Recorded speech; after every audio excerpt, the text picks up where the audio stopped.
greetings. Good morning, good morning, good morning. This is Terry Riggs, Mr. Riggs in the house. And it is a special weekend, you know. And I'm going to quickly introduce my brother, Mr. Brother Rich. What's going on this morning? What's good, family? That's all. What's good, family? We have arrived. We have arrived. The Black History Weekend is here. It's on and popping after a lot of work behind the scenes by Mr. Riggs to get things laid out and ready. Black Eyes TV now is ready to bring you the results of that work. We're ready to pay homage to the elder, Dr. Llaila Afrika, as you've seen in that video. We're ready to do something that's real for the youth and for the Black family. So without further ado, come in, hit that like button. You know the routine. Share this out. Yeah, we're broadcasting on Facebook as well. We're getting this out there. So people, let's do this thing. Riggsy. Yes. And I was going to say, it's time to donate. Why you muted? Why can't I hear you? Oh. It's time to donate and donate and donate. Because, you know, the reason for this Black History Weekender, I normally do this every year, and I tour people about, and I work with a whole heap of historians, and we go from museums, we go out there and do our stuff. But because of the pandemic of COVID, we've now decided to bring it online for you across the globe. So now, what the reasons of what we were talking about and what we were showing you about Dr. Llaila Afrika is that we are creating what we call a global rites of passage. It's an international exchange program. This exchange program is for everybody from the African diaspora across to the African people on land, from America to South America to the Caribbean to Europe, to able to exchange our youth, because it's about Black family first.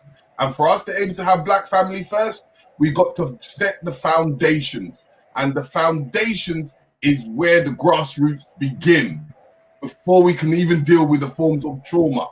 So when we're releasing that foundation, we're looking at doing a man's rites of passage next year in the hearts of Congo and working with people in Congo. So we're trying to unify. As you know, I work in Manhood Academy, which is in conjunction with Womanhood Academy. And then we're going to be working with other academies like Origin, Westside Leadership, and getting all of us children together. But the first protocol is us adults getting to the Congo next year. So we are raising money for this foundation to have a body so that we can able to take our children at least once to the Caribbean, at least once to the Americas, at least once to Africa. So this is your time to able to help us as we are crying out to the community to able to put our hands together and able to donate to creating this phenomenal. So this today, we've got some special guest in the house who's going to open up for us. Her name is Avril, and she's been putting that hard work in for a long time. You need to check her out in Avril Walks. But she's going to give us the information, and she's going to give us all the demonstrations and the PowerPoints and all the things that she has done. This woman is phenomenal. But I just can say that. If you came on my tours previously before, I'm telling you, you've missed something. But hopefully, we're going to do a massive festival to doing it once again next year. So before anything else, is there anything you need to say, my brother? Just remember, people, the link to fund the late Dr. Llaila Afrika Youth Exchange is the GoFundMe link. It is there. I will be posting it throughout with the PayPal link for Black Eyes TV if you're supporting the channel. But the main link to support the movement of the Youth Exchange trip is the Black Family GoFundMe link, which you will see appearing in the chat periodically. Also, as I said, if you want to donate to the channel directly, the link is there also for that. Yeah, so big up to you people. Remember that. Remember which link is linked. I'll be putting it up and I'll be reminding you throughout the day. But most importantly, please share this out and press that like button. Go to my brother. Let's start this day. And before I introduce And I know not everyone can donate if they can't. But you know one thing you can do, if you are putting anything on your social media, please take out your Instagram and go to @BlackFamilyFirst and subscribe.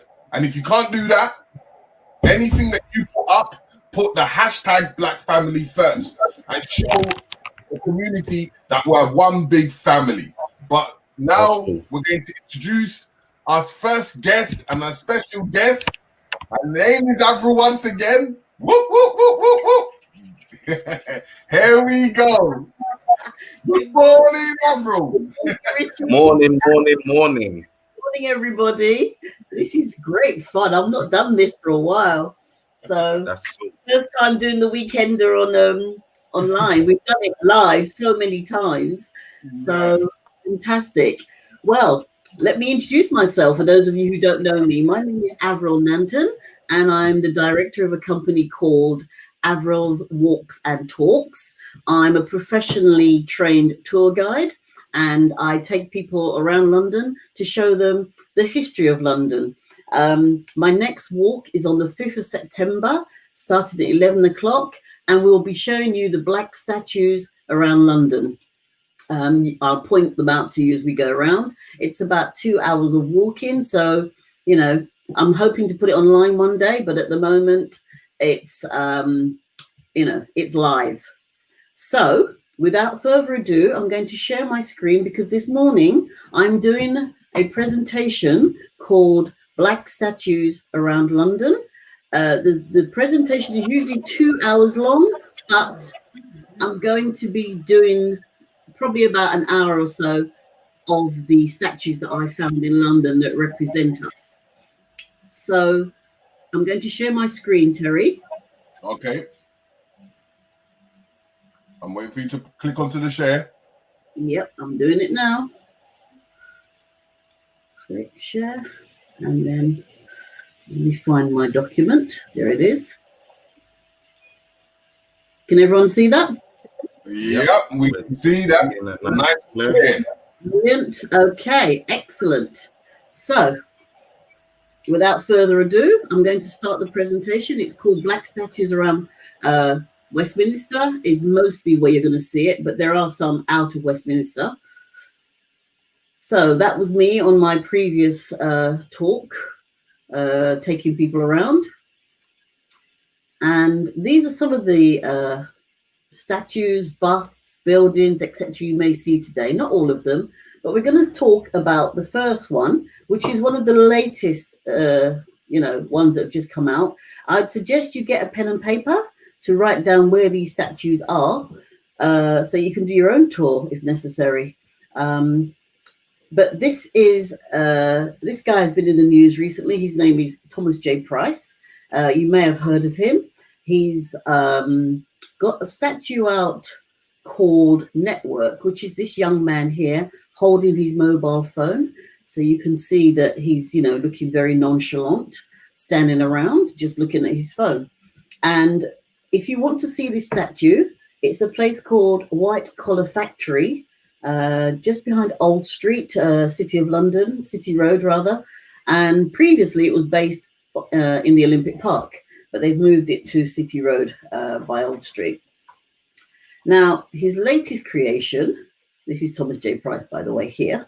His latest creation is called Reaching Out, also known as Every Woman, and it's this young lady here. Now, this is a very, very current statue. It was released, unveiled, whatever you want to say. It was unveiled on the 5th of August. That's how new it is. It's been all over the news.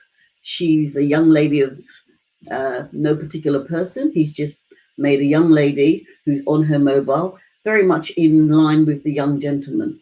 And Thomas does many things like these heads, which he had in Regent's Park a couple of years ago, which were very, very popular. Now, Thomas is of Jamaican heritage, and he was born in 1981. The two statues, the male figure was unveiled in 2014 in the Olympic Park, and it was moved in 2015 to White Collar Factory. The female, as I said, was unveiled on the 5th of August 2020, and they're both made of bronze, and they're both 9 feet or 2.7 meters tall. So I have a little video showing the male statue being installed in the white collar factory. So let's see if it'll work. Video. Okay, Terry, the video is not working. I don't know why. Oh, here we go.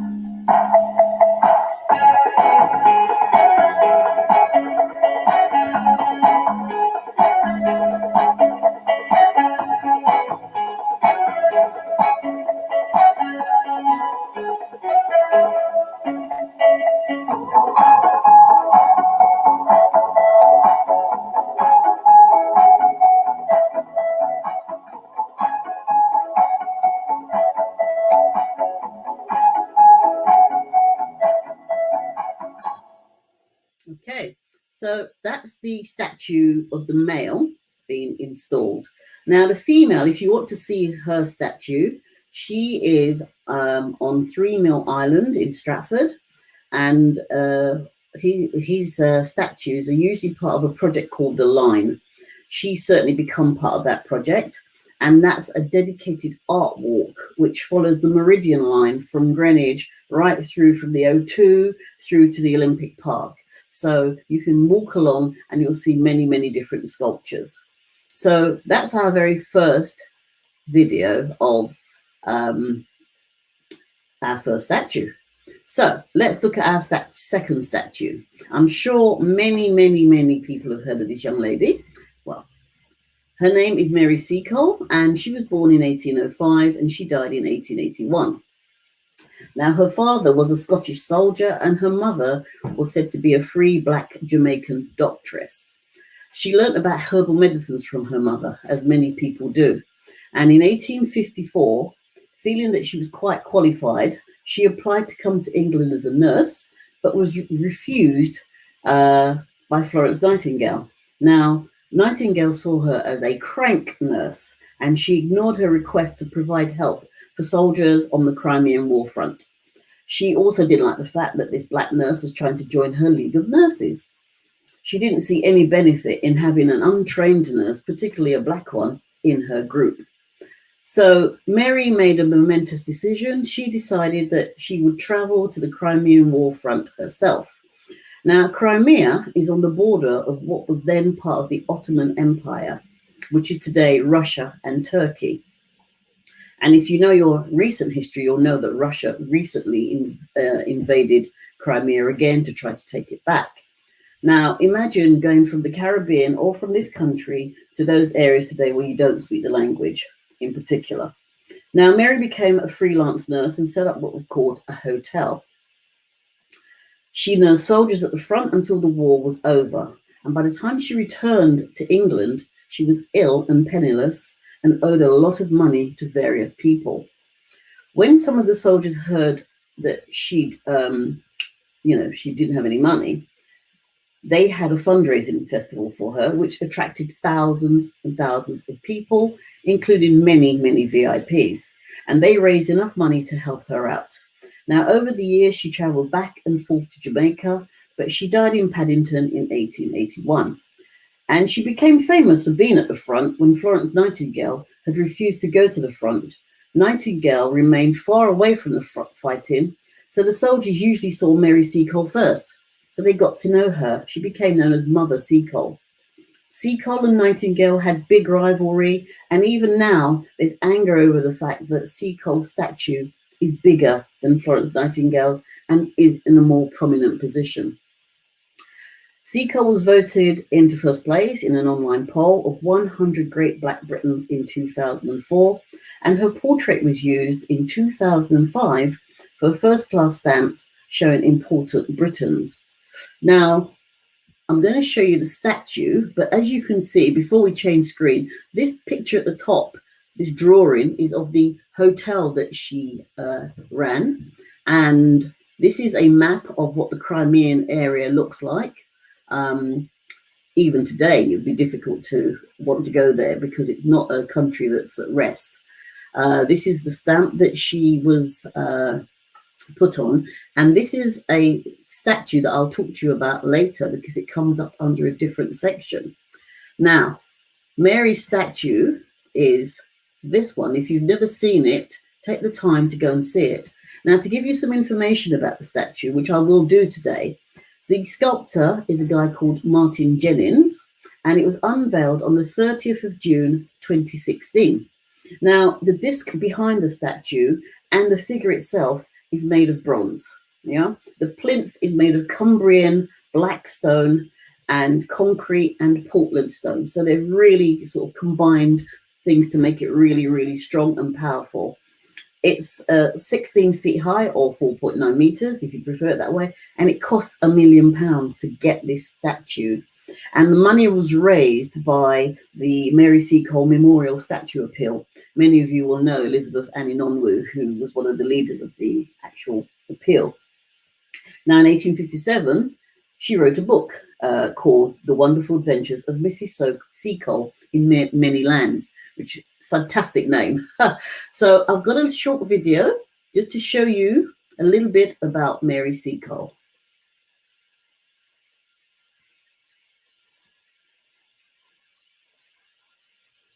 In British history. At the top of the list was a woman who many people had never heard of. Who's the greatest black Briton of them all? Well, the winner out today is Mary Seacole. Mary Seacole was a Jamaican woman who nursed injured and wounded soldiers during the Crimean War back in the middle of the 19th century. She's buried here in Kensal Green in London, and until she won that poll back in 2004, this was one of the only memorials to her. Since the poll brought her back into British consciousness, Mary Seacole has been added to the national curriculum, celebrated with a blue plaque on her former home in London, and now a statue is being erected in her honour. But the story of Mary Seacole has also unleashed conflict and controversy. Because Mary Seacole made her name in the Crimean War, she has, perhaps inevitably, been compared to Florence Nightingale. And there are those today who claim that her contribution wasn't significant enough to merit a place in our history books. So what is the truth about Mary Seacole? Historian Helen Rappaport has been researching Seacole's work in the Crimea at the Wellcome Library in London. Well, she set up this general store, but more importantly, she also ran a kind of informal clinic. So anyone who felt unwell could go and get a dose of medicine for their stomach upsets or have a wound stitched or even a bullet removed. She could certainly do those things. Was she a qualified nurse? Well, of course not, because it was Florence Nightingale who instituted training for nurses after the Crimean War. She was a nurse in the kind of more broad sense of a caregiver, someone who mopped the fevered brow. We know about Mary Seacole's impact in the Crimea because British soldiers wrote about her in their journals and letters home. This is from the journal of William Cattle, a British medical officer. He says, her fame as a doctress for cholera and diarrhea are spread all over the camp. And the extraordinary thing you find with Mary Seacole in the Crimea is if there's one person everyone knew, it was Mary Seacole. The medicines Mary Seacole used on the British soldiers she treated were traditional herbal remedies from the Caribbean, learned at her mother's knee. Great, thank you. Now this actually was a key ingredient that Mary used, cinnamon bark. She would grind it, pound it with a pestle and mortar, boil it up with water and sweeten it then with guava jelly or something like that. The other things she used were fruits like guava and pomegranates. So it really was these liquids that were her fundamental treatment for things like dysentery and enteric disease. Seacole's remedies were famed for their effectiveness, but over the years she was gradually forgotten. When most people think of the Crimean War, they think of Florence Nightingale, a figure who's far more famous. Well, no one can take away from the extraordinary reputation of Florence Nightingale. She was a true pioneer. They were two very different women. Mary was her own woman with her own unique Jamaican methods. Mary was forgotten for almost a century. Now, there's many black figures in British history who were written out of our national story. Do you think race played a part in Mary's disappearance? Well, it must have played some part, but I don't see it as a really active forgetting. I think the huge problem with Mary is we have no paper trail, so it was an oral history. Once Mary died, it was more a forgetting than, I think, an active, racist, deliberate desire to eradicate her from history. Mary Seacole is the first named black woman to be honoured with a statue in Britain. She may still be compared to Florence Nightingale, but her place in British history now seems assured. I think we should remember Mary Seacole in her own right and for her own achievements. Both she and Florence Nightingale made unique contributions, but there's plenty of room in our historic memory of the Crimean War for both of them. And the statue of Mary will be unveiled this Thursday. Okay. Well, if you want to see the statue, it's been unveiled, obviously, since 2016. It's outside St Thomas's Hospital. So go along and have a look. Now we're going to look at my favourite statue, which is called the Bronze Woman. Now, some of you may have seen this. If you live in the Stockwell area, you probably will have seen it, but you may not know the history. So this statue was unveiled in 2008. It was the brainchild of this young lady here. She's a Guyanese poet called Cecile Nobrega, who wrote a poem called The Bronze Woman. And the poem and the statue mark the struggles faced by Caribbean women, as well as their contribution to society. Now, it took 10 years of planning, fundraising, and determination by Cecile and other groups and individuals to raise the funds to get the statue up. And Cecile came to London in 1969. She was 89 years old when the statue was unveiled in 2008. Unfortunately, she died in 2013. And the statue, as I say, is in Stockwell Memorial Gardens in South London, near to Stockwell Tube. I come out the tube, turn left, and just walk straight down, and you can't really miss it if you've not seen it before. So about the statue itself, now this man here is called Ian Walters, and you'll find his name coming up many, many times in this presentation. He is famed for doing black statues. He's very much an anti-apartheider, so you'll find him later on when we talk about other people from South Africa. But he started this particular statue. Unfortunately, he died before it could be completed. So once Ian had died, they called in a young man called Alex Barbette, who was one of his students, to complete the statue. And I think he's done an amazing job. She looks amazing with the child being held up. As I said, it was unveiled in 2008. It's made of bronze and it's 10 feet tall, so it's pretty tall. Now, I have a little video, as usual, about the unveiling. In the trust that it will inspire future generations, as I know it will inspire you today. So I call upon Anissa Jane,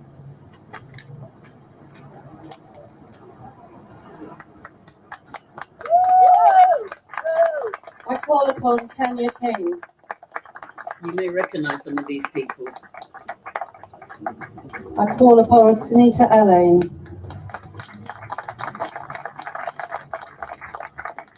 I call upon Brenda King. I call upon Doreen Lawrence.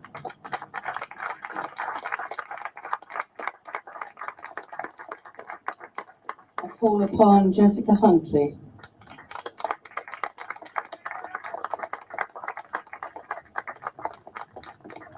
I call upon Sybil Phoenix.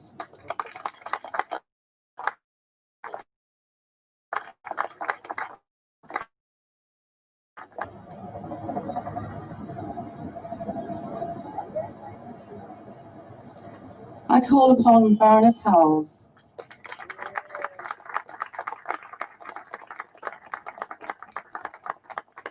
I call upon Cecile.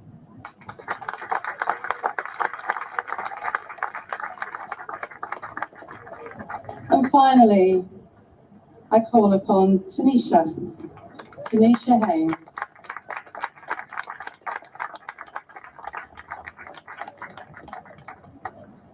Cecile's contribution to her community will live on in the statue she has caused to happen, and I offer my heartfelt thanks to her for that.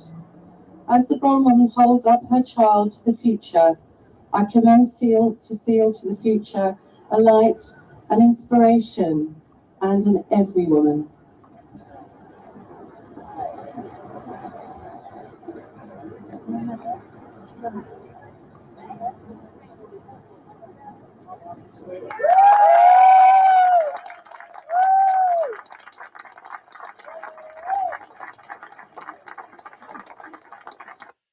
Isn't that lovely? Beautiful statue, really, really nice. And as I say, if you haven't seen it, go down to Stockwell Memorial Gardens. That's where you'll find it.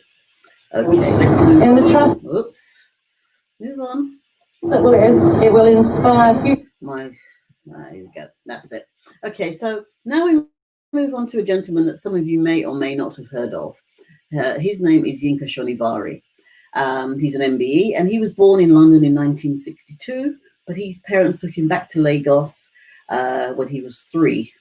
Now, he finally came back to London to study fine arts at university, and he currently lives and works in the East End of London. He has a studio there. And the picture in the middle shows you him, shows his studio.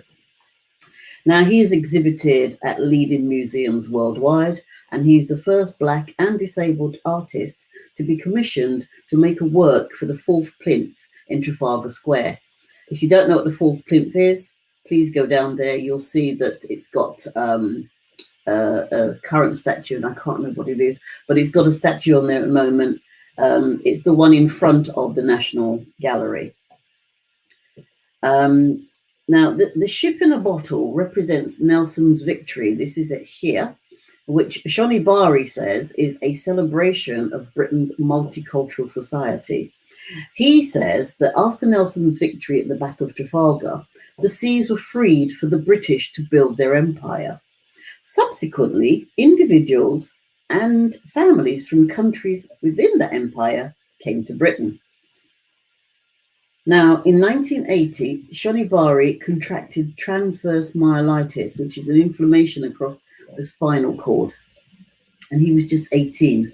Now, this resulted in a long-term physical disability where one side of his body is paralyzed. He was voted one of the 100 most powerful Black people in this country quite recently, and he also has works in other parts of London and the rest of the world.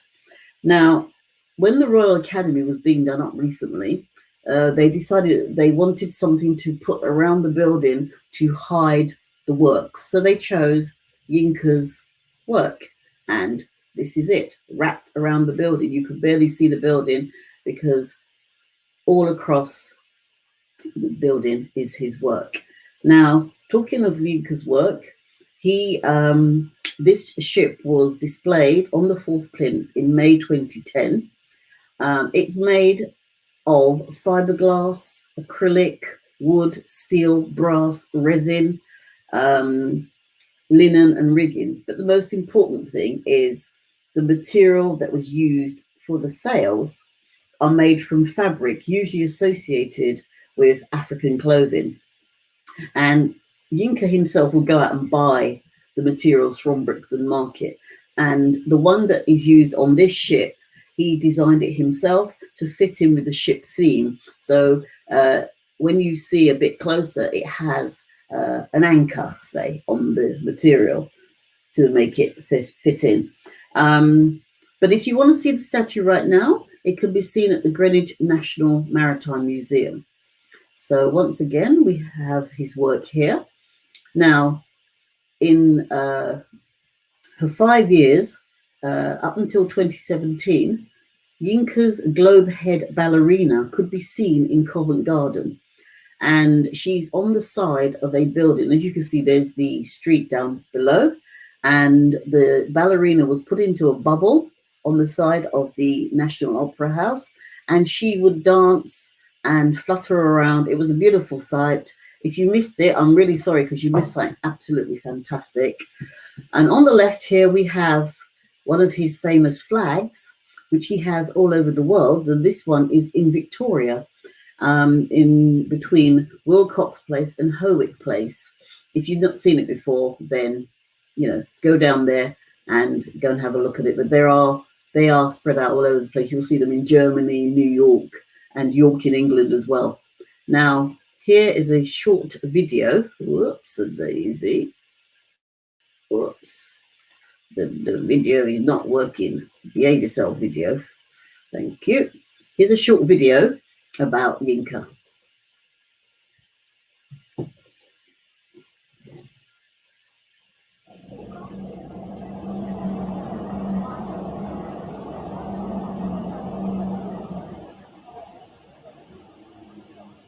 Theatricality is central to my work. The piece is called Nelson's Ship in a Bottle. Nelson won the Battle of Trafalgar against Napoleon. And so I put the ship, HMS Victory, into a large bottle. And the sails on the ship are African textiles I usually work with in my work. The piece has been at Trafalgar Square for just over a year now. When I came to Britain, I learned that being black meant that you were supposed to be somewhat inferior. I didn't quite understand that concept at all. But of course, now I understand it better in the context of colonialism and slavery. My work is a way of somehow thinking about that and thinking, why? You know, why has Africa been so held back? And also, why are the people of African origin, you know, in Europe and America, why do they have such a raw deal? It's a way of actually doing something magical that's a work of art, but that's also talking about history as well. I want to represent what Britain is like today and the diversity within Britain, and then using, you know, Nelson as a kind of a symbol, if you like. I was delighted, of course, when I was approached by the Maritime Museum. There couldn't be a better venue for that piece. At the end of the day, you know, it's playful art that hopefully, you know, will make people smile. Also, people send to also another playful thing, because I won't tell anyone, you know, how that was done. Okay, so that's Yinka with his sense of humor there. Okay, so if you've not seen that particular statue, again, go down to the Greenwich National Maritime Museum. It's there as you walk in. It's all these statues, I say, are free. You don't have to pay to go and see them. They're all in free places. Now, this is a statue which has a very modern history right now, because unfortunately it's no longer there, but I'll explain. This is a bust statue of the Emperor Haile Selassie. He was born on the 23rd of July, 1892, and he died on the 27th of August, 1975. Now, in the 1930s, he fought against the Italian invasion of Ethiopia, but lost, and the Italians took over control of Ethiopia. So he was exiled to England in 1936, and so when he came, he stayed in Wimbledon. He returned to Ethiopia in 1941, and it's said that he was assassinated in 1975, though others say he died of natural causes, but to this day, nobody really knows. Now, this statue was put up in 1937. The sculptor is a lady called Hilda Seligman, and she's the wife of a man called Richard Seligman. Both of them were active campaigners against British appeasement of the Italian invasion. In other words, they were totally against the Italians invading Ethiopia. The statue originally stood in the grounds of a place called Lincoln's House in Wimbledon, but that building was demolished in 1957, so they moved it. Now, they moved the statue and they put it in the old tennis court garden. However, it started to fall to pieces, so they decided to restore it, and it was restored in 2005. It was unveiled by the mayor of Merton, and the ceremony was attended by a mix of Rastafarians, members of the Seligman family, relatives of the late emperor himself, a whole bunch of people. And among those present were the emperor's great-granddaughter and his great-great-grandson. So just to show you these pictures, this is Hilda Seligman, the sculptor. She made the actual bust.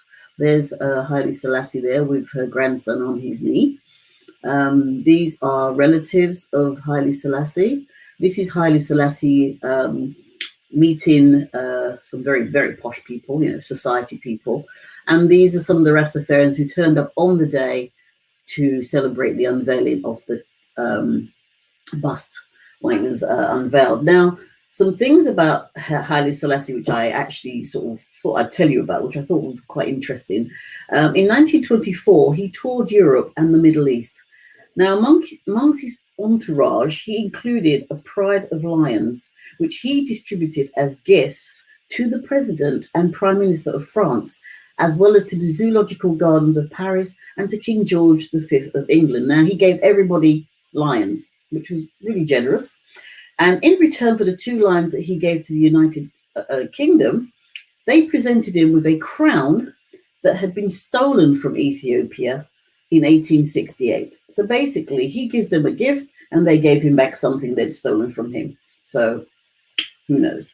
Although he could speak French, fluent French and English, he gave his speech to the Geneva Convention in Amharic, which is his native language, and that taxed the interpreters because they had to run around trying to find someone who could actually speak Amharic.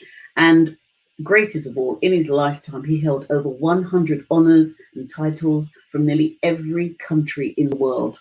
So, that's some of the things that you just don't hear about Haile Selassie. So let's talk about this man, this very famous man. This very famous man is a man called Nelson Mandela. Nelson Mandela is one of the few Black people in this country who has 2 statues as such allocated to him or dedicated to him. There's one outside Parliament Square and there's one outside the Royal Festival Hall, both of them in central London. He was born in 1918 and he died in 2013. Obviously, he was a very famous activist. I'm not going to go into Nelson Mandela's life because I'm sure we all know about Nelson Mandela, but he led the ANC, became the first Black Prime Minister in South Africa, etc., etc. So he was married 3 times, just in case you didn't know that. His first marriage was to a lady called Evelyn in 1944, and they divorced in 1958. Then he married Winnie Mandela in June 1958, sentenced to life imprisonment in June 1964, released from prison 11th of February 1990, and as we know, he became South Africa's first Black Prime Minister. He married his 3rd wife in 1998. Her name was Graça Michel, and he died on the 5th of February 2013. Now, about the statues, as you can see, there's Ian Walters, who also did the Bronze Woman. Walters died in 2006 of cancer, age 76, which is why he wasn't able to finish the Bronze Woman, but he managed to finish the Nelson Mandela bust on the left there in Parliament Square.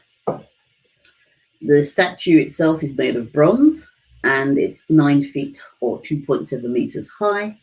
And it costs £400,000, which is actually very cheap for a statue. Statues are very expensive to make because the materials used and the time taken. Now, a lot of people ask, why is his arms out? Well, it's to symbolize an embracing. He's embracing everybody. He's trying to unite South Africa, and he welcomes the rest of the world. Some people also ask, why is he on such a low plinth compared to the people around him? But that's how Nelson Mandela wanted it. He didn't want to be so high up. but people couldn't get to him, couldn't reach him. And in fact, if you go to Parliament Square, you'll find that the most popular statue is Nelson Mandela, because the kids can climb on it. You've got lots of people taking pictures with it. Really, really famous. Now, the one on the right, or the one with the bust statue, it's situated outside the Royal Festival Hall, and again, created by Ian Walters. It was the very first Mandela statue. In fact, it was set up in 1985, and it was unveiled actually by Oliver Tambo. Now, the original glass fiber statue, which is what they made first to try and, put something in place, was a much lower plinth, and it was made of fiberglass, and it was vandalized repeatedly, and eventually set on fire by racists.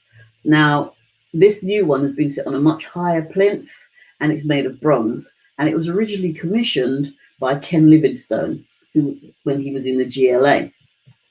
And that infuriated a lot of conservatives because they saw Mandela as a terrorist. But it's still there to today. I went down to visit it. Again, you can go and visit it. They're both accessible to everybody. So let's look at somebody else. Now, whilst I was doing my research for Nelson Mandela, I came across Oliver Tambo. I was really surprised because I did not know that Oliver Tambo had a statue. Now, Tambo came to live in England in 1959 when he was banned for belonging to the African National Congress, or the ANC. He bought a property in Muswell Hill in North London, and he lived there until 1990 when he returned to South Africa. This bust statue is in Albert Road Recreation Ground in North London, and a plaque is also on his house on the corner of Windermere Road and Alexandra Park Road, both in Muswell Hill in Haringey, and where Tambo lived with his family for 30 years. His wife worked as a NHS nurse. He died in 1993 from complications after a stroke, and the house is now owned by the South African government. Whilst he was living there, the family called it Nomtandazo, excuse my pronunciation, which means caring together in the Tsonga language. Again, pronunciation could be wrong there. So the statue itself was put up in 2007, this little bust statue, and it was unveiled by Jack Straw. Again, the sculptor is Ian Walters, and it's made of bronze. However, in November 2019, Haringey Council unveiled another statue to him in the same park, and the two statues are very close together, but this one is a full-size, full-body statue. I'm not seeing this particular statue yet because I haven't been down to Alexandra Palace area for a while, but I intend to go down there. So, if you do get the chance, go and see this statue.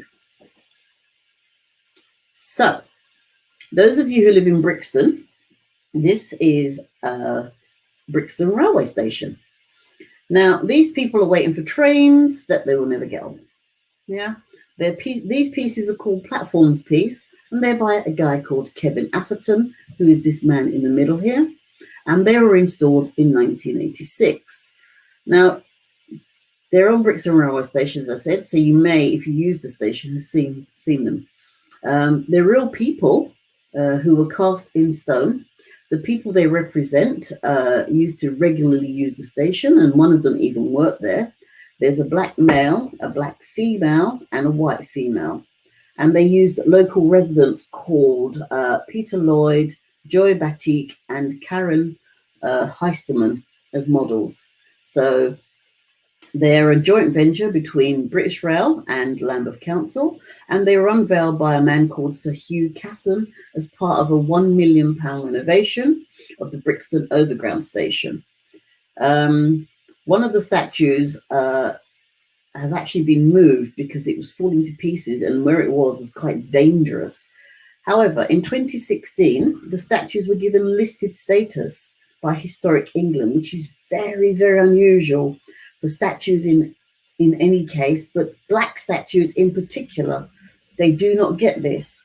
And two of the figures, it is said, are believed to be the first public sculptural representations of black British people in the UK. We're not just talking about black statues, but black British statues. And there you see a picture of Joy Batik with her statue.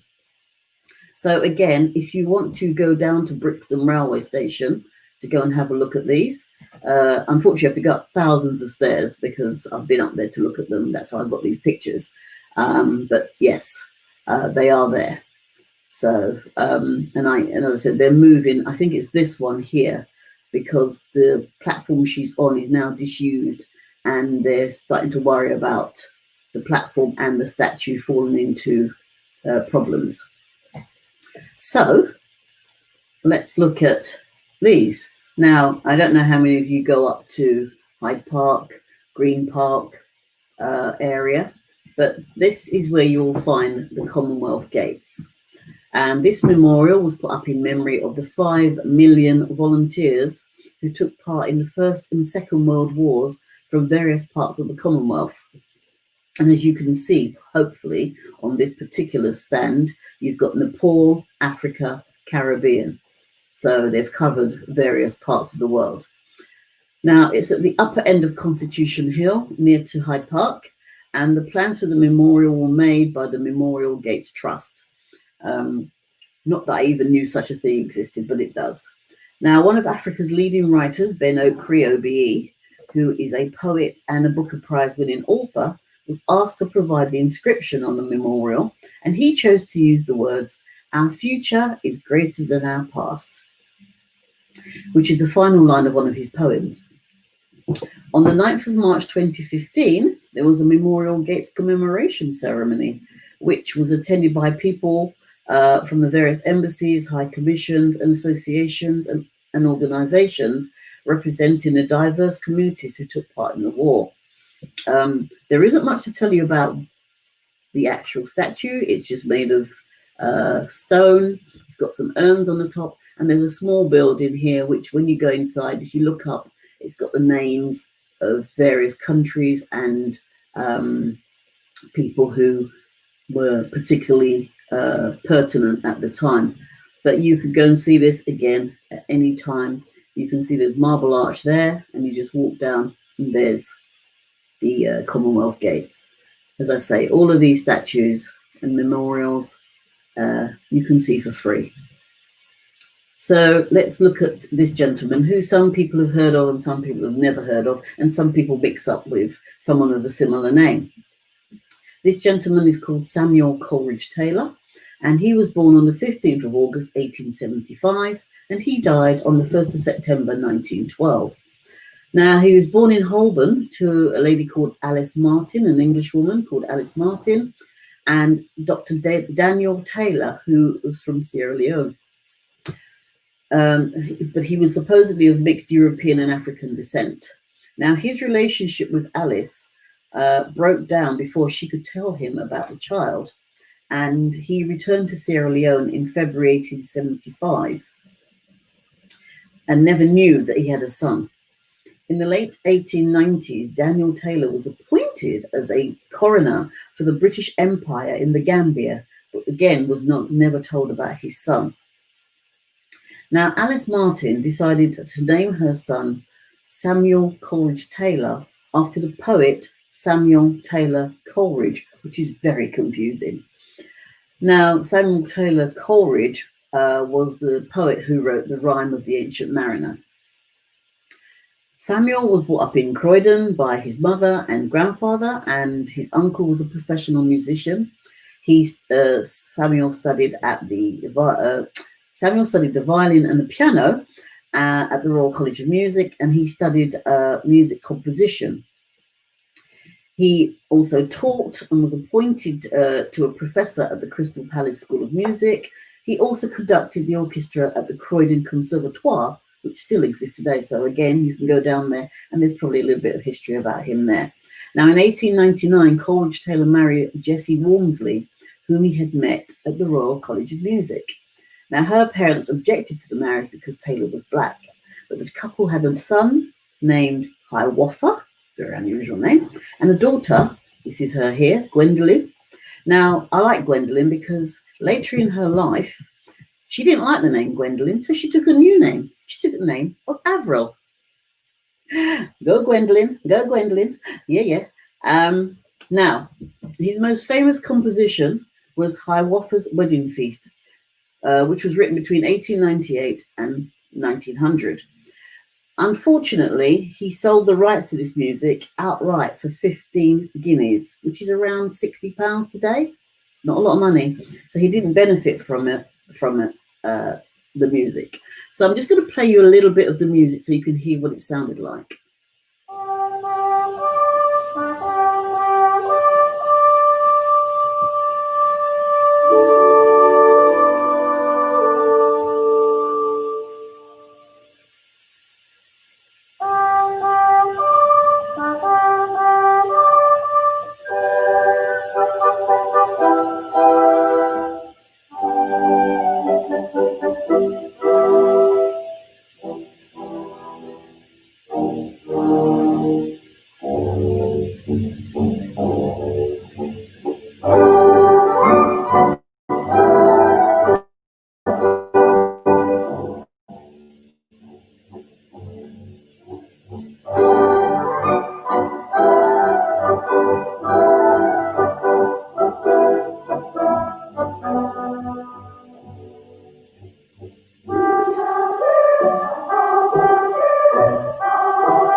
Okay, I'll leave it there, but that just gives you a little flavor of the sort of thing that he was writing at the time.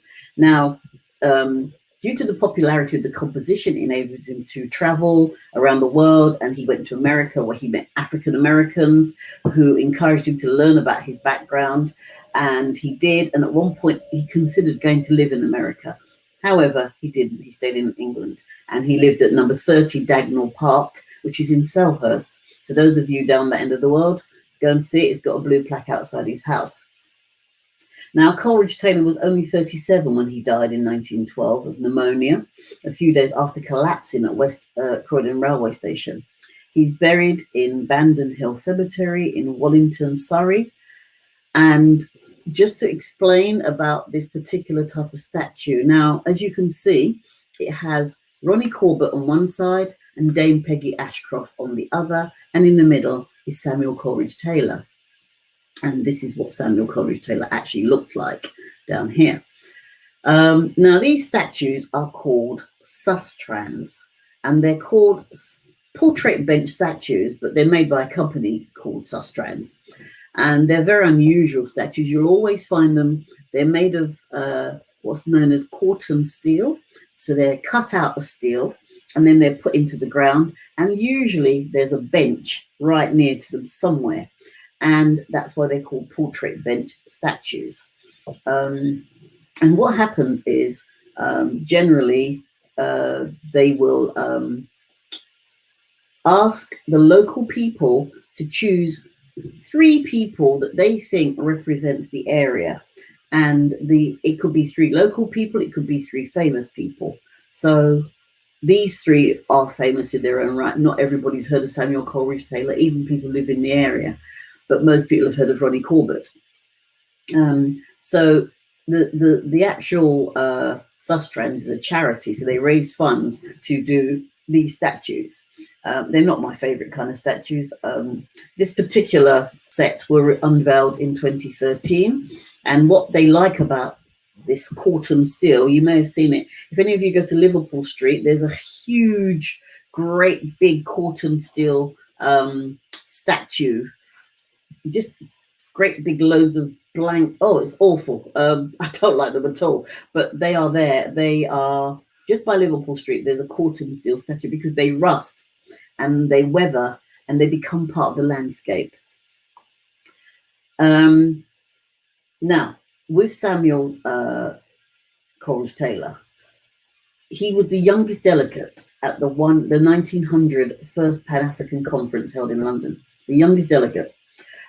He was the Simon Cowell of his day because due to his success, he was invited to judge various musical festivals. So you could see him at various places. He came up to Alexandra Palace. He was down in Croydon. He would be all over the place judging and giving his opinion. So he became famous for that. Now, as I said, these portrait bench statues are all over London, and there are other portrait bench statues, and you can go see these around London. You've got Jazzy B in Finsbury Park, Ledley King in Mile End Park. If you don't know who Ledley King is, he's the Tottenham Hotspur footballer. Remember I showed you the Mary Seacole statue in Paddington earlier on when we were talking about Mary Seacole. She's got a portrait bench statue. Walter Tull has a portrait bench statue in Downhill Park in Tottenham, and next to him is Nicola Adams, who also has a portrait bench statue. So these statues, as I said, they're scattered throughout the UK. There are over 250 of them. They're everywhere, and you'll see them in your area and probably won't even know what they are, but you do now. Yeah. So now let's move on to the memorial to the Great Exhibition. This memorial is around the back of the Albert Hall, and there are 4 figures around the base of the main statue. The main statue is this one here, and that is Prince Albert, Queen Victoria's consort. Now, these statues around the base represent Europe, America, Asia, and Africa, and these figures match the 4 groups on the Albert Memorial across the road from the Albert Hall. Now, look at this gorgeous woman. Isn't she beautiful? She's got beautiful dreadlocks, or locks, as they're called nowadays. She has something slung against her. I don't think that's a skirt. I think it's just like a wrap put across her, because if you look in this picture, you can see quite a lot of her, and it doesn't look like it's attached. This doesn't represent a particular person. It's just a representative of how they saw Africa in those days. Now, the sculptor of this particular statue is a gentleman called Joseph Durham. I don't know how you pronounce D-U-R-H-A-M, Durham. He was 1814 to 1877, and it was made for the 1851 Great Exhibition of Hyde Park. It's made of bronze and granite and Portland stone. That's the whole statue. Now, many people would have heard of the Great Exhibition of Hyde Park, but there's a lot of things happening with regard to what was going on at the time. There were 6 million people attended the Great Exhibition in 1851. It went on for 6 months, from May to October, and it was opened by Queen Victoria. It took in something like £522,000, which is roughly about £30 million today. And 13,000 people exhibited there, including Antigua, Bahamas, Barbados, Grenada, Jamaica, Montserrat, St. Kitts, St. Vincent, Trinidad, West Africa, Egypt. I mean, the list just went on and on. And it was at this festival that Britain first showed the Koh-i-Noor diamond, the biggest diamond in the world at the time. The current biggest diamond is called the Star of Africa, and it lives in one of the Queen's crowns. So if you want to see that, you'd have to go to the Tower of London. But there again, you have to pay for that. So, and as this is for free, these are all for free, you can go and look at this beautiful statue just in Kensington. Now, let's look at this one here. We have, this is in Brixton. I'm sure many of you who live in Brixton have gone past it and not known what it is. But it's called A First Child and is by a Jamaican-born artist, Raymond Watson. It's a memorial to the 116 children who were murdered by the South African police force in Soweto in 1976. Now, within a week of it being unveiled, guess what happened? The racists were at work again. They attacked it. They tried to wreck it, and they did that several times. However, luckily, it's managed to survive, and it remains on public view. As I said, the sculptor is Raymond Watson. He was born in 1945 in Jamaica. And this statue was unveiled in 1998, and it's made of steel, so that's why it's quite hard to get rid of it. This is the inscription at the bottom of the statue. It says, dedicated by Bishop Wood of Croydon to the 116 children who died in Soweto on June the 16th, 1976, and unveiled on June the 13th, 1998, by His Excellency Happy Malangwa, Deputy Commissioner for South Africa. And this is a picture of Raymond Watson himself, and we have a short video that shows him at work.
Jamaica is a lot harder to sell art now than it was. During that period. Yeah, than it was. And I don't know. I disturb people. Your images. My work disturbs people, evidently. And so I've run into so much kind of negative kind of thing. You know, it's really deep and heavy, you know, but the user art, this is the user art. But people out there are not going to understand that. So which people out there are not going to understand? What you're trying to tell me? There's a pure assholes out there. I mean, all of these people out there are just idiots and can't understand. Well, maybe you should fill it in. I say, what? I said, no. And so this went on for a couple of days. And I said, I'm not filling it in. I'm not changing the whole situation. I've made the statement. And if you don't like the statement, well, that's it. But living in London really taught me, though, that my work is very heavily tied to Jamaica. Oh, yes. No matter where I go, how far away it is, how ridiculous it gets. That's Raymond for you, just telling it like it is. As I say, that's in Max Roach Park in, it's just outside the park, actually, almost on Brixton Road. But yeah, you can see that again for free. Yep, let's go past this bit. Right, here we go. We got Bernie. Okay, I'm sure many people have heard of Bernie Grant, Bernard Grant, Bernie Grant, however you want to call him. He was born on the 17th of February 1994, and he died on the 8th of April 2000. He was a Labour Party politician who was a member for member of Parliament for Tottenham from 1987 to 2000. Now, Bernie Grant was born in Georgetown, Guyana. He came to England in 1963 and went to Tottenham Technical College. He went on to take a degree course in mining engineering in Edinburgh, so he was a very clever man. He was a trade union official and he moved into politics, becoming a Labour councillor in Haringey in 1978. And he became the leader of the Haringey Council in 1985. Now, once in control of the borough's finances, he took control of the rebuilding of Alexandra Palace, which had been partially destroyed by fire. So it's Bernie that we have to thank for today's Alexandra Palace, which is still amazing. They're still working on it since 1985.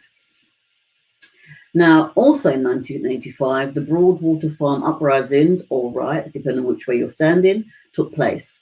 After various misquoted statements, Bernie got the nickname Balmy Bernie by the press.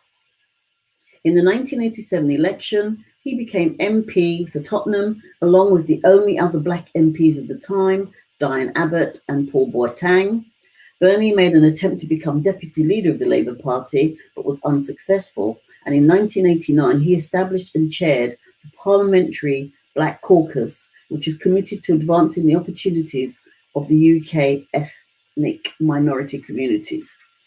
He was married 3 times and lived in Muswell Hill. So I presume if he lived in Muswell Hill, he may have known Oliver Tambo, who also lived in Muswell Hill. He died from a heart attack on 8th of April 2000, aged just 56. Now, his funeral procession, which passed through Tottenham, brought out an estimated 3,000 people to salute him. There were dancers, singers, a Highland piper, and African drums, and also present were the then Home Secretary, Jack Straw, Culture Secretary Claire Short, as well as Paul Boateng, Keith Vaz, and some of Britain's most senior black ministers.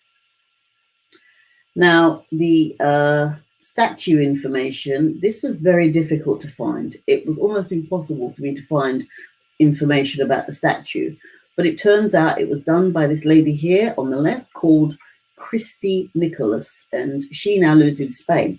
But she started out as an osteopath and then became a sculptor, which is a very strange route to go, but you know. It was unveiled in 2007, and the bust head statue is made of bronze.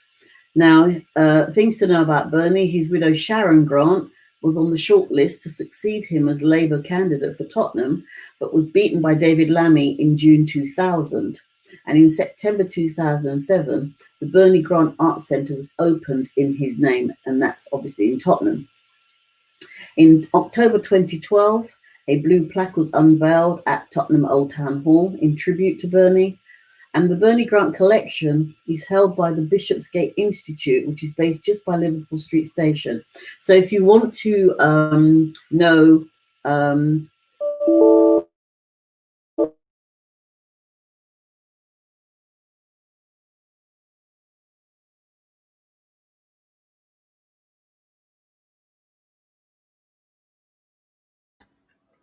Hello, family. I think there's something going on. Signals dropped. But yeah, she's been there for an hour and a half. See if she can come back in. While we're waiting, people, as you can see, we're doing this Black History Weekender on the representing the name of Dr. Llaila Afrika, raising the money for the International Rites. It's the Black History Weekender, and we're asking for anyone that wants to promote their services or products, whether you're a black business or you work from yourself or whatever you do, you can come on board and promote yourself as soon as possible. Richie, quickly take over. I've just got a call. Yes, people. I hope people's enjoying the breakdown so far. As we just talked about, any businesses that want to come on, any businesses that want to come on and advertise, we'll be putting the link up, and you have the opportunity to jump on, tell us a bit about your business, leave any details that are needed so we can crack on and promote that. But don't forget, people, the whole point of today is about the Dr. Llaila Afrika Rites of Passage International Youth Exchange Program. That is the point of the Black History Weekender. That is what we're raising for. That's what we're trying to put into place with the help of many scholars, royalties, dignitaries from here to Africa. And we want to bring our youth from the diaspora back to Africa and other places to not only see the different cultural disparities, but also put them for a rites of passage. So again, we can re-impart this information to our youth and prepare the next generation for what the challenges they face now in today's society. So please do not forget, this whole weekend that is about the Dr. Llaila Afrika Rites of Passage International Youth Exchange Program. Yeah, Throughout the day, we'll be talking more about it. But don't forget, that is the purpose of this whole weekend, though. Yes, and this the theme of this weekend this year is Black family first. As we're always talking about getting to the family and able to understand how we work, how we do things. But you know what? First of all, we have to clean in-house before we can even interact with anyone else. And by interacting is that sometimes we have to even admit to all our traumas.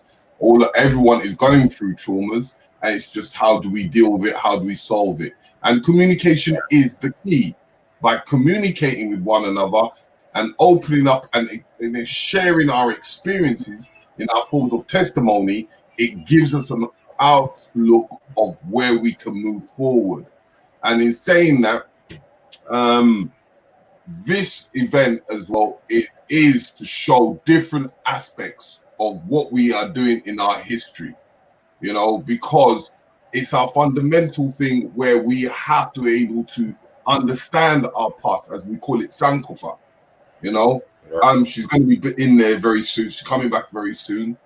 But getting back to the subject is able to understand one another and able to push in that Black family. As you know, Professor Bill said in one of her quotes in our interviews, if you put your family as a government, then you understand the structure of how your family should be in that form of economical plan. So, I'm asking people, donate as much as you can, either whether it's £1, whether it's even 50 pence or $1, because this is a global experience that we're doing. It's not just for the UK, it's not just for the Caribbean, it's not just it is worldwide. The African diaspora with the African people. Let's unify as one people and able to push that narrative. If you don't, we're able to look at ourselves and able to push. She's now in the house. She's back in. The computers come alive. They tried to shut us down, but they couldn't. They couldn't defeat us. Yes, Avril. Oh, thank God! It just suddenly disappeared. Mm-hmm. I don't know what happened, but it's great to be back. We were almost finished on Bernie anyway, because really there wasn't much more to say about him. So we can move on to our next person, or our next statue. Okay, now not many of you will have seen this particular statue before. It's called the Guilt of Cain, and this structure commemorates the abolition of the transatlantic slave trade in 1807, which began the process of the emancipation of slaves throughout the British Empire. It is situated in Fen Court, which is in the City of London, and is close to where Wilberforce gained the inspiration, can you believe, to debate the end to the slave trade. And this area has a strong historical connection with the abolitionist movement of the 18th and 19th centuries. Now, the Reverend John Newton, and I'm sure many of you know his tune Amazing Grace, was a slave trader turned abolitionist, and he was rector of St. Mary Woolnough from 1780 to 1807. And this statue is in the former churchyard of St. Mary Woolnough, which used to stand here. So this used to be an old churchyard. Now, this project was initiated by Black British Heritage and the parish of St. Mary Woolnough, and it was commissioned by the City of London Corporation in partnership with the British Land Company. Now, the basis of the statue is that this represents either a priest pulpit. So where I'm standing, this is a pulpit which either represents a priest pulpit, or if you look at it another way, a slave auctioneer's podium. Now, the person in that pulpit is speaking to a crowd of people. These are the crowds here. So I'm standing here, and these are the crowds. And the crowds of people could represent, the person in the pulpit could represent either a priest or a slave trader.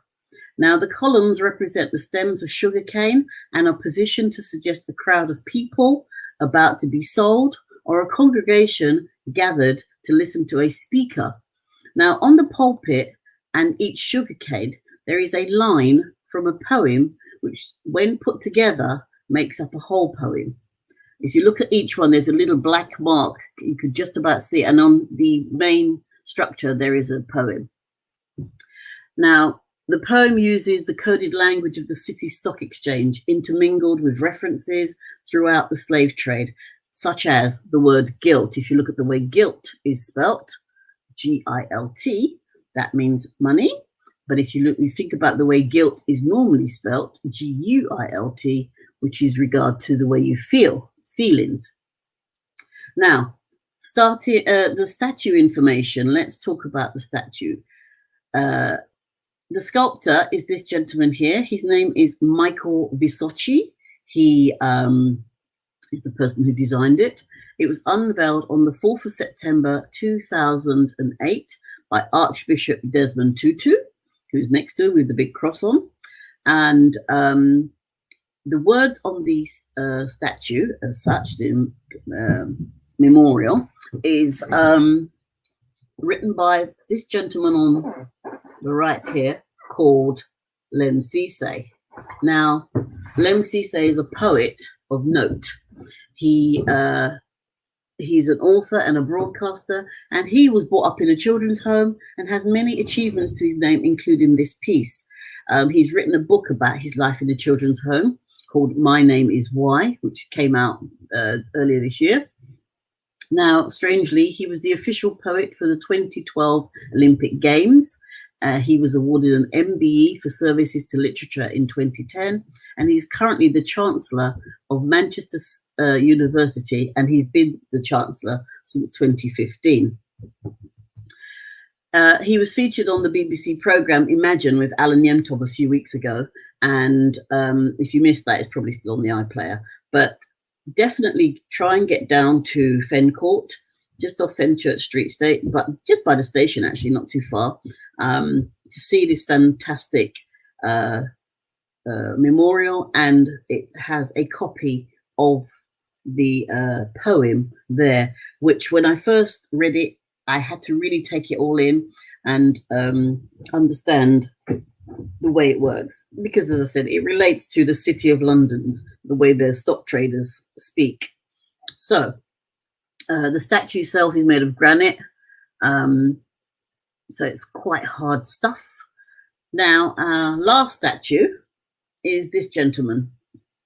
It's a bust statue. Some of you will have seen it. It's in two different places. Again, it's the same statue in two different parts of London. This is the Honourable Marcus Masiah Garvey, Jr. He was born on the 17th of August, 1887, and he died on the 10th of June, 1940. He was a political leader, as well as a publisher, an activist, a journalist, and an entrepreneur who believed in Black nationalism and Pan-Africanism. So basically, he promoted the return of Africans back to Africa. Now, he founded the Universal Negro Improvement Association, which became known as the UNIA, and the African Communities League, which became known as the ACL. He lived in Hammersmith in London from 1912 to 1914, where he attended Birkbeck College to study law and philosophy.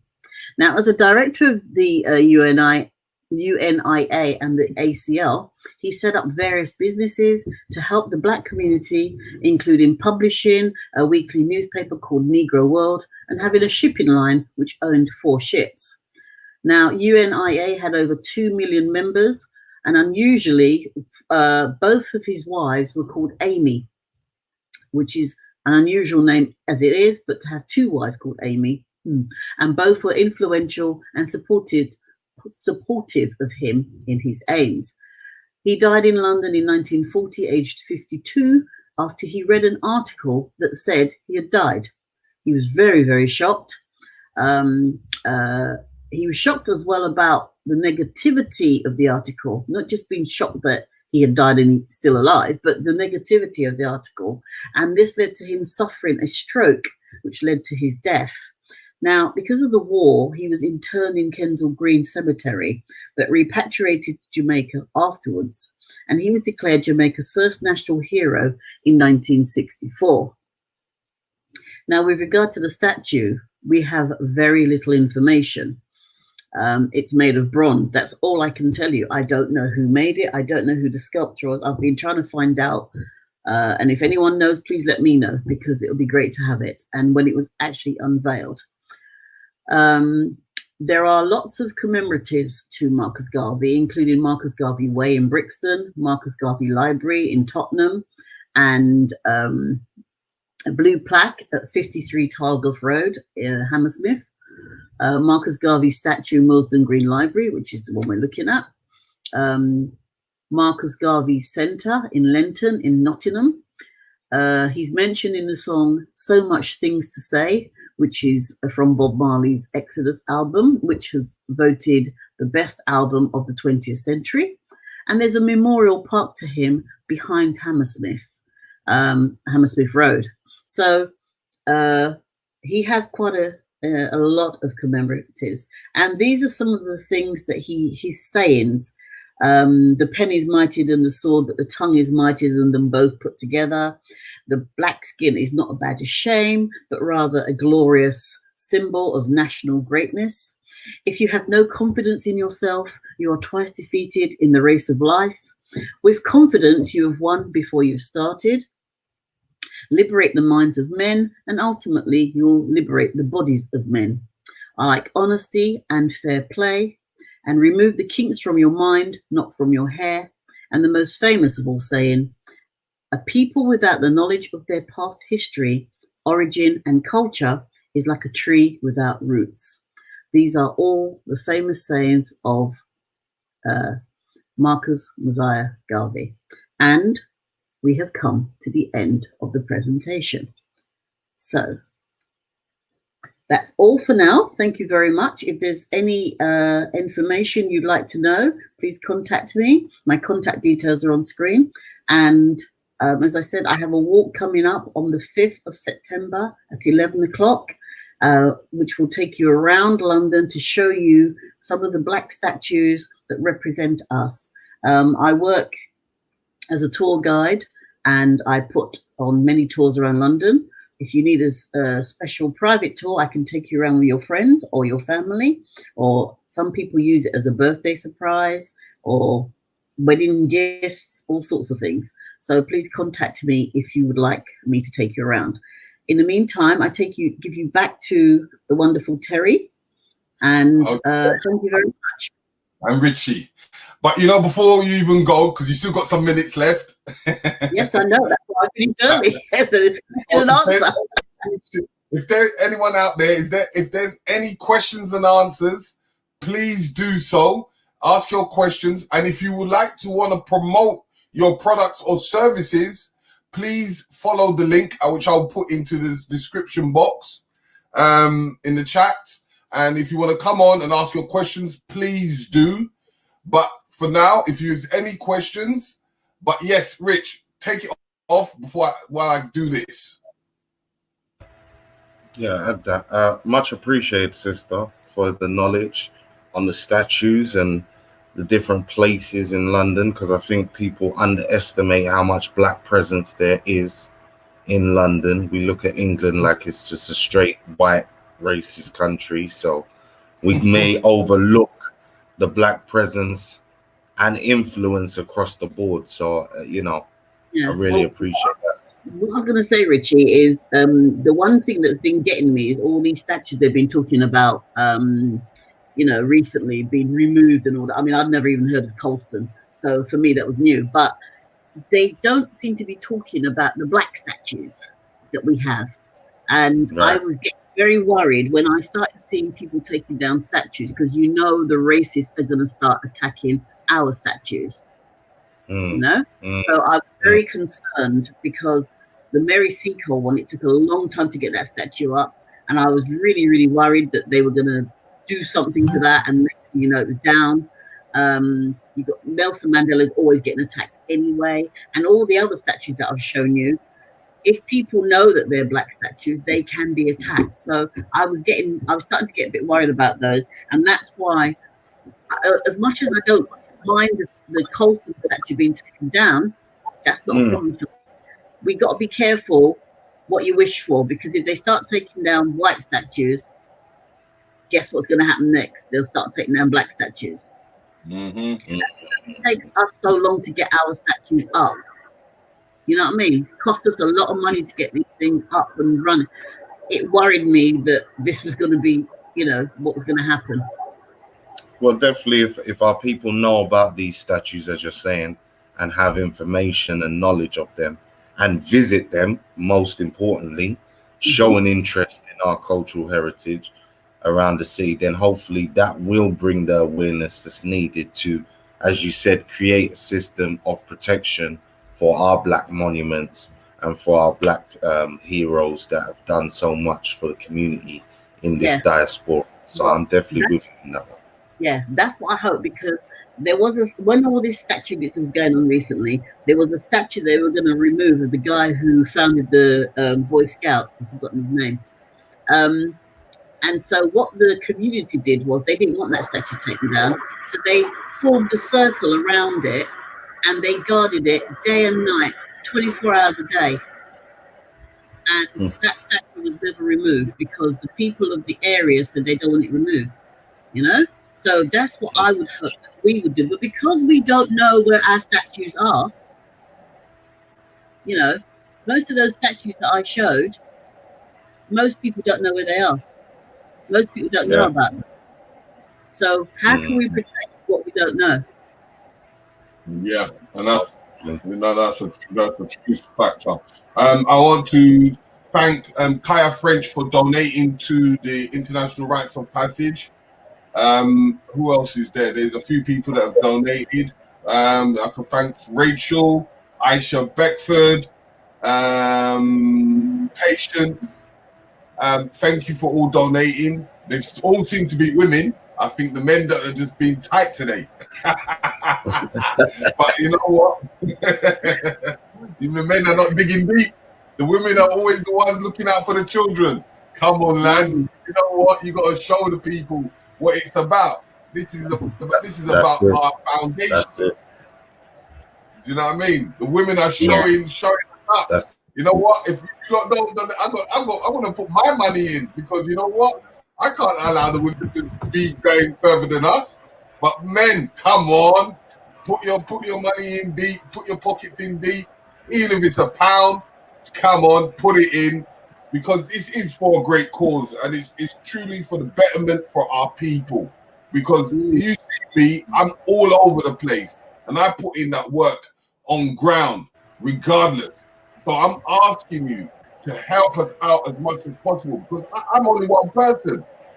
I need the family to help us and to come together. Without the family, there is no me. Right. What's the point of me doing it? I do these tours for free. I don't ask a penny. And all I'm asking is for our foundation, for our youth to come out of this postcode. Everyone's complaining about postcode wars. Let's get these children out. Let them see what they need to see. Let the adults do their healing. Because the men out here need healing. As well as the women. We're going through this psychological trauma. And we don't want to deal with it. Terry, I think people don't realise that you've actually been doing this now for the last 3 or 4 years. And I remember when we did the first one, we had a nice little group, and then it was over a weekend. Yeah, remember? We had a lovely group. We had Robin Walker, we had Michael Ohajuru. All the people in the community came together, and we did, all these walks and took people around. So we've been doing that for free once a year now for the last 2 years, and people have to realise it's not actually free as such. It's free to them, but it's not necessarily free to us. And this is why we're doing it online, because we're doing it global. We want people to know that we've got history. We want to go and actually look for themselves. So when we actually do the tour, people can actually see what's going on. You know, so I'm always asking people to do what they have to do. And as I said again, I put the link into the chat. If you want to come on and promote your business, or you want to promote your product, or you just want to say what you feel about the black family, because it is about the black family first. We want to hear your opinions. So we're asking you to come on board, come on the platform, speak your mind. This is the time, while everyone is watching globally, is for you to come and speak your voice. It's a voice for everyone. This is the people's platform. That's it. TV. That's right. That's our motive right here. By the people, for the people. So again, this isn't running unless you participate. From comments in the chat to grabbing the link and coming on, and as we said, asking questions, making statements, and showing your general support for the narrative of Black Family First, the Dr. Llaila Afrika Exchange Program, and for Black Eyes TV. Because again, I'm trying to do this thing too. Riggsy's been back in my play from the very beginning. We all trying to work in conjunction, but again, we can't come together properly and present this to you without your help and your support, people. So by all means, come on, promote your business, promote your products that you have. Take a moment out to ask a question if you have one. And again, as always, for free, hit that like button, share the video out. We want people coming in and out throughout the day. Yeah, keeping it lively, keeping it fresh. Yep, look for you. Terry, big up Mel. Okay. Because thank you very much, Avril. We will see you tomorrow. Yes, we'll see you tomorrow. Thank you, Avril. Let me say peace to you if you're willing to fight for it. Let me say it in the spirit of liberation. I've been gone for a while. So my leaders ass gone, all my leaders ass gone. I know they did you so wrong and still standing here strong. Against all the wrongs, against all the wrongs. So my leaders ass gone, all my leaders ass gone. I know they did you so wrong, I still standing here strong.